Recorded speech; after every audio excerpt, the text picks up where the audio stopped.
Hi everyone, Stepan here. I'm going to continue covering games from Zadar. And in this video I'm going to show you my round 7 game after the draw in round 6, which, I mean, as I said in yesterday's video, it's really hard to stay focused after such a loss, but I read your comments yesterday and thanks for all the kind words, but I honestly never get discouraged and I never quit, so I just need some time to recover from those things. And obviously you cannot feel as confident going into the next round regardless of what you do or of what you think. So, I'm playing a low-rated opponent again in round 7 and I have to win, and I was under pressure.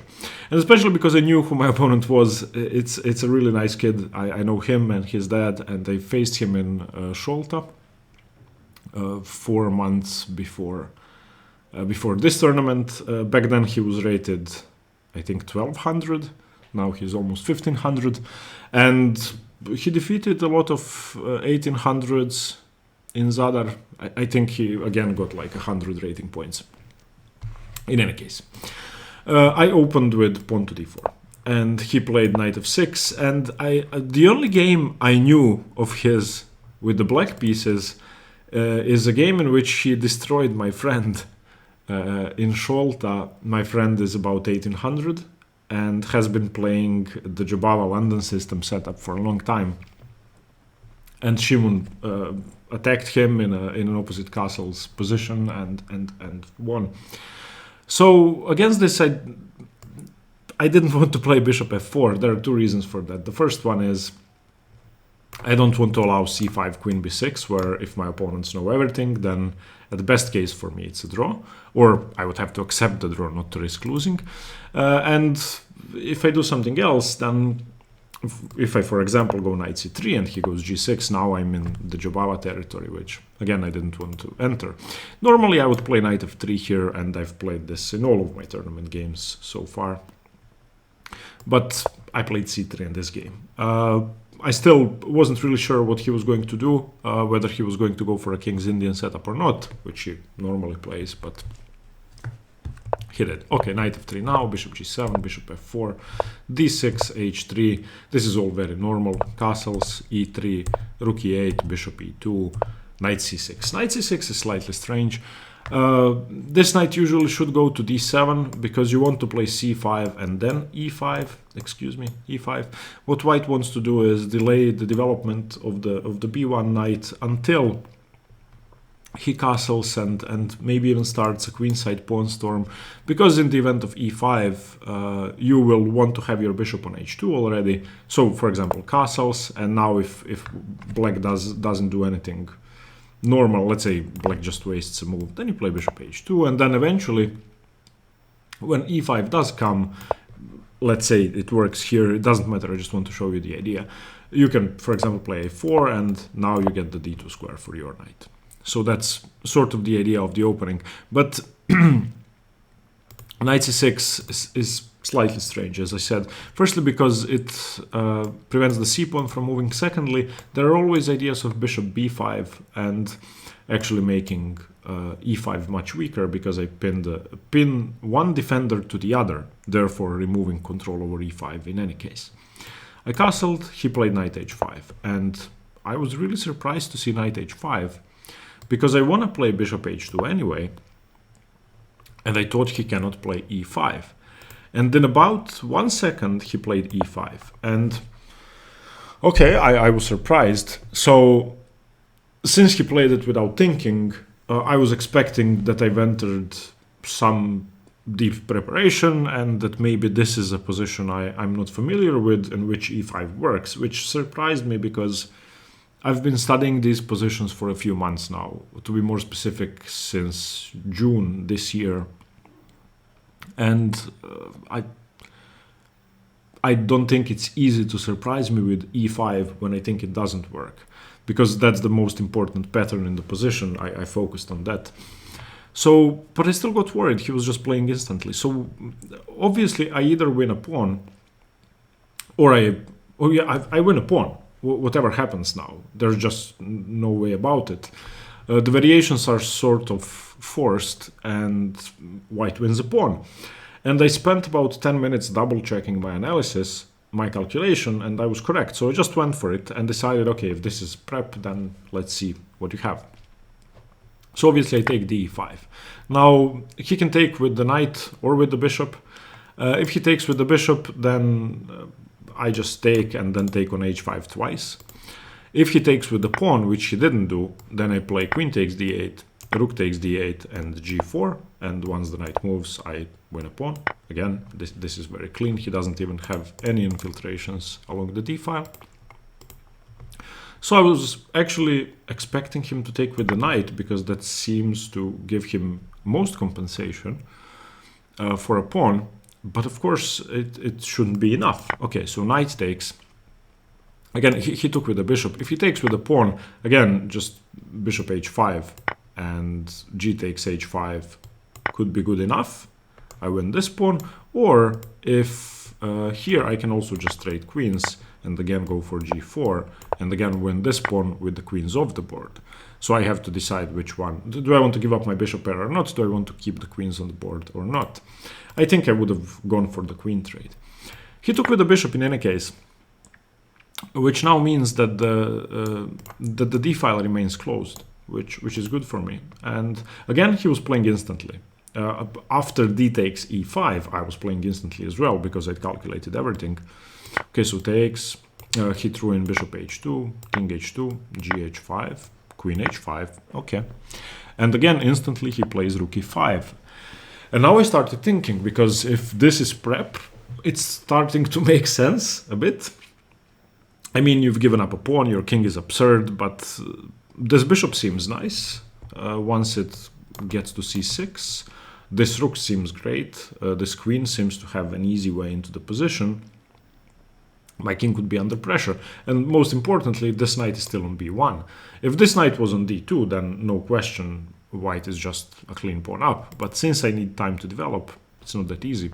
So I spent some time thinking here, not really where to move my queen. I wanted to move it to e2, but I started going deep into the position and thinking about what black could have for the pawn. So I came up with a setup. Queen e2, he played bishop d7, and now I played what I considered a suboptimal move. I played f4. There are two reasons for that. The first one is a purely chess-related reason. I want to go rook f3, rook g3, and defend from a g-file attack, because I was expecting something like king h8 and queen h4 and then rook a to g8 and blah, blah, blah. And the second one is I knew that knight d2 has to be the best move. So if this is prep, he will have prepared knight d2, not f4. At least that was my thinking. Knight d2, okay, it's an okay move, of course. I mean, if it's a blitz game, you play knight d2 instantly here. But after something like queen f6 and knight f3 and rook h5, I don't know what's going on here. I mean, maybe sacrifices work, maybe they don't. I just didn't want to go through all of this. What do I have to do here? Knight g1? Probably have to play knight g1, not to get mated. So I wasn't really a fan of this position. I wanted to defend h3 with my rook and then get my knight into the game later on. So I played f4. He played rook e6, I played rook f3, again delaying the development of my knight, but I want to be able to control h3 and the g file. Queen h4. And now I realized that the situation is not as easy as I'd thought. So again, there are two candidates here. One of them is f5, which I ended up playing, which I thought was a mistake after the game. It's actually not bad. After I analyzed the game with the engine, f5 is okay. It's not as good as knight d2, but I had a clear issue with knight d2. Let me show you what. So if you go knight d2, which is the most natural move, then rook e8, and I probably have to play e4. What else? Okay, bishop c6 and now f5. This was what I was looking at during the game. Rook e5, let's say rook g3 check, let's say the king goes to h8, and now what? I was going to go for queen e3 and the queen trade, or an attack over here, but I have to give up a pawn in the process. So look at this. If queen e3, then bishop e4, and then I have rook g4. So visualizing something like this is too messy. And I gave the pawn back, my king is not safe. I just wasn't sure what to think about this. When I was analyzing the position afterwards, I continued the line, and then after the analysis checked it with the engine. This is actually the best way to play, and then black should retreat queen e7 and you continue queen h6. Now, of course, the material is equal, but white has a huge attack, and in some positions could be mating black. I wasn't strong enough to see that. So I just continued f5, which seemed like a very good idea to me. He has to play rook e5. And now my idea was to just trade queens and go into a slightly better endgame. And again, I'll show you where my mistakes were in my visualization. So rook g3, he plays king h8, and I go queen g4. Of course, he has to trade queens. If he doesn't trade queens, then he is in trouble. Also on queen f6, I could just go queen here. So takes and takes. And now I give up the e3 pawn. There's no way to save the pawn after rook a8. I saw all of this. I was gonna go knight d2, and then he takes rook e3, and then I take rook e3, and then he takes rook e3, and I go knight f3, and he goes rook e2. And I saw all of this before playing queen g4. I actually saw it before playing f5. And in this position, I was just going to play rook e1. And I thought, oof, I have rook e1 here. He cannot take on b2. Because if he takes on b2, I go rook e7 and black resigns. For example, I don't know, bishop c6, knight g5, and then that's it.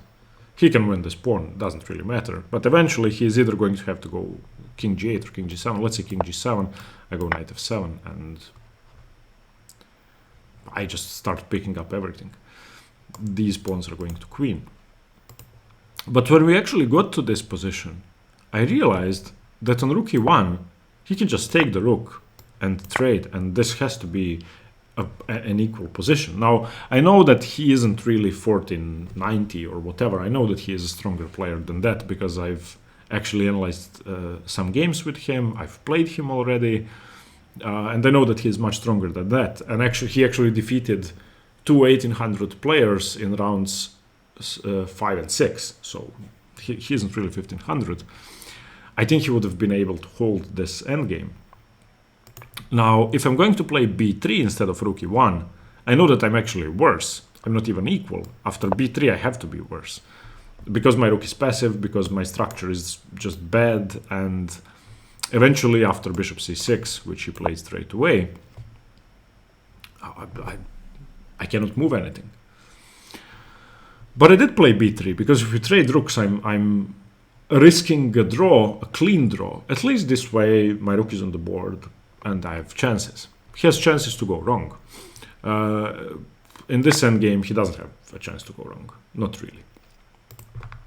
Okay, bishop c6. I played king g3. Now, when I was analyzing the game with the engine afterwards, the engine keeps recommending knight d4, giving up the g2 pawn as a way to equalize the position for black. This never crossed my mind. I was never going to play this, didn't even see it. And the engine plays something like this, like here, and takes, and takes. Again, this should be an equal endgame. Which I see now. So even if I did consider knight d4 during the game, I never would have played it. I just want to keep pieces and pawns on the board. So king g3. And now I'm worse. now I'm simply worse. He's dominating my position completely. Here he made a mistake with rook e3, basically allowing me to get away with my position. If he continues with a normal move like king to g7, I honestly have no idea what to do. Cannot move my knight, as I said, because I lose the g2 pawn. I can move my queenside pawns, but moving the a pawn weakens the b pawn, then moving the b pawn irreparably weakens the c pawn, so I'm going to drop one of them.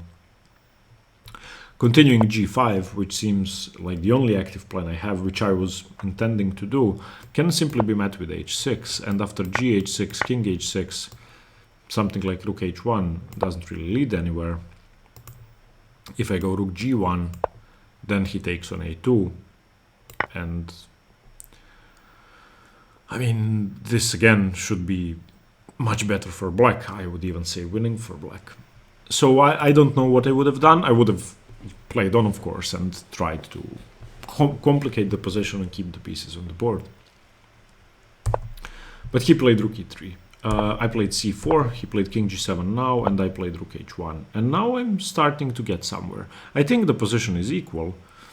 I don't think white has anything objectively, but I think the chances are on my side now. And the engine actually gives this as 0, 0, 0, 0. I don't know why it sees some forcing drawing line. My opponent played rook to e2, and I played g5. Which of course has a threat. I want to go f6. And then my idea was twofold. Firstly, if the knight isn't traded off, then king g6 would run into either some mating nets or lose the rook or lose the h7 pawn and the f7 pawn. So that's one reason. The other reason is if this is taken, for example, then here, and once the king goes back, I can just take the, let's say it goes to g8, doesn't lose a pawn, then I can gain control over the file. And again, this should be, I think, better for me, because if he plays h6, I can take it, and here. And I think this position is more pleasant for white. So after g5, I had some ideas like that. And if he takes the knight, then I'm happy, because after gf3 and rook a2, I again get to play f6. Now, the thing that I'd missed during the game, I just thought king g6 is impossible. I thought if king g6, I go king f4, next move is checkmate. That's not true. He has h5, and I cannot take en passant with the rook, which is, for some reason, I thought h5 wasn't possible. But still, this position is okay, because after h5, I can now transfer to here and still continue. I just thought king g6 was a mate in 2. It's not a mate in 2. He played king g8. And in this position, I played rook e1, and he made the losing mistake. So I did manage to complicate the position enough for him to blunder. He needs to play h6 here. That's the only move. And I knew that it was an equal position during the game. And after the game, when we analyzed, I just told him, well, why didn't you play h6? That should be equal. He said I didn't see it. So obviously, if I take, then king h7, rook e7, king h6, rook c7, king g6, and if I take here, then here and here and here, I think this should be equal. Maybe there's a better line for black, I'm not sure, but I think this should be equal. I don't think white can win this position. Maybe he can. Wait, but I went wrong somewhere. Wait, if I'll just turn on the engine to tell you what the best move is. Rook f7 is plus 0.3, the line we just went into. Here, rook b7. Yeah, the engine gives this as 0-0 now, actually, after a5. I'm not saying we would have drawn the position, maybe I would have won, but it's equal. He played king f8, which loses immediately to rook e7. And now the game is over, because I'm threatening to take the c7 pawn, and then I'm threatening checkmate. He played rook a6, rook c7 threatening mate with rook c8 check, king e8, I went back, king f8, rook takes b7, again threatening mate, king e8, and now I just went king g4, he played rook b6, and I played rook e7 again because he undefended the a7 pawn. So again, we could repeat the same thing, and he has to go here, and now I can just defend my pawn, and I'm a million pawns up, and I win. When I asked him about e5 after the game, he said, no, that wasn't preparation, I just found it over the board. And I was really surprised, because that's a major decision to take. Giving up a pawn for something that looks nice, but doesn't really look that nice, is a risky decision. So he went for this, he saw this variation, he thought it was good for black.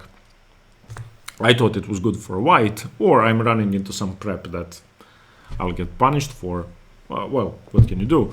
When you turn on the engine, it's plus 1.5. It's more than a pawn up, and there's nothing for black. Where I went wrong is actually, like in this position, f4 is the second best move, so that wasn't a problem. Knight d2 is best, but f4 is okay. Queen h4, f5 is an inaccuracy. This position is +2. After knight, after f5, the position is +1.5. After knight d2, it's +3, +4. So this position with e4 is actually, according to the engines, winning, +3, +4. I think it's not easy to win. I'm not sure about this. I don't think I would have found all of this because, as I said, it was really hard to visualize this position. But this was apparently the only clean way to punish his sacrifice. I went for f5, and actually after rook e5, rook g3 is another mistake.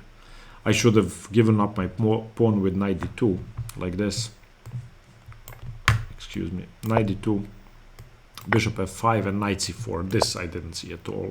As I said, rook c5 and then rook f4. This is the way to punish. Again, I played rook g3 and now the position is equal. And after queen g4, the position is dead equal.